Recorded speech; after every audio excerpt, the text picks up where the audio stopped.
David didn't realize that his wife had seen him dancing as well. She was not impressed. She was not moved. In fact, the Bible says that when she saw David dancing, she despised him in her heart. And so I expect that David had no idea what was getting ready to take place when he turned the doorknob of his home, and there was his wife staring at him, hands crossed over her chest. And she says, David, you look like a fool out there. You took off your clothes in front of those slave girls, just like any dirty old man would do. David had every opportunity in the world to back down from his worship. He had every opportunity in the world to back away from what God was doing in his heart.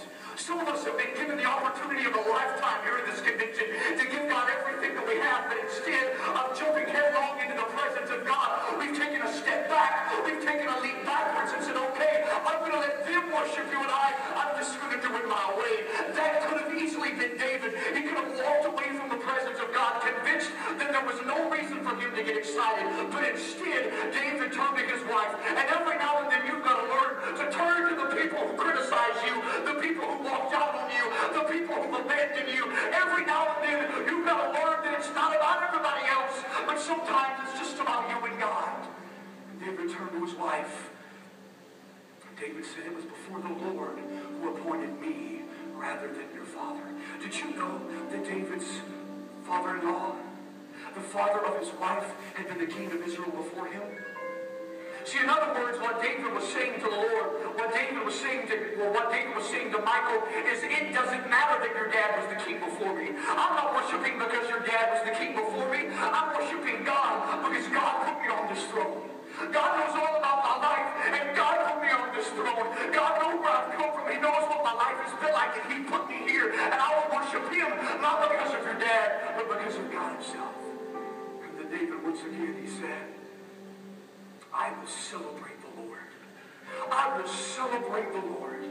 See, I believe that David had every reason in the world to celebrate him. I believe that David was able to look into his past when he was 12 years old and he'd been guarding sheep. And his dad sent a messenger and said, the prophet wants to see you. And David came at the age of 12 and he was anointed to be king over all of Israel.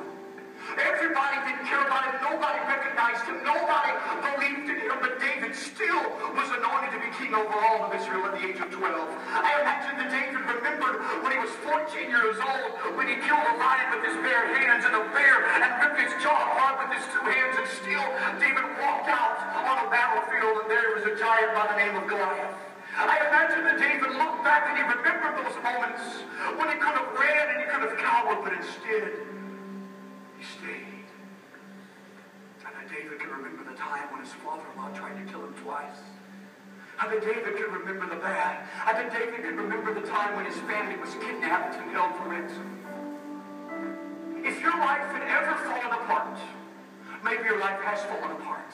Maybe your life is on the edge of meaninglessness. Maybe you're sitting here today wondering what it's going to be like when you get home. Maybe that's you. Maybe that's your life. And you wonder if there's ever a reason to give God any kind of praise. Does He deserve your praise? Does He deserve your best? Does He deserve everything that you are? Or maybe you come and you give God a little bit of your praise and a little bit of your glory and a little bit of honor that belongs to God. Instead, what I'm asking for you today is to look around at everybody that's gathered around and say, I will celebrate the Lord.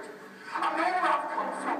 I know what my life has been like. I know that my parents walked out on me, that my boyfriend can't stand me no more, that I was almost aborted. I know what it's like. I lost my virginity at 14. Do you know what that's like? Do you know what your life is like to fall apart? Then if you do, and you're still sitting here today, you're still in this room today, then you have got a reason to celebrate the Lord. Do you have any reason to give God praise? Then if you do, this day was made and created for your life so that you could look around at everybody here and say, this is for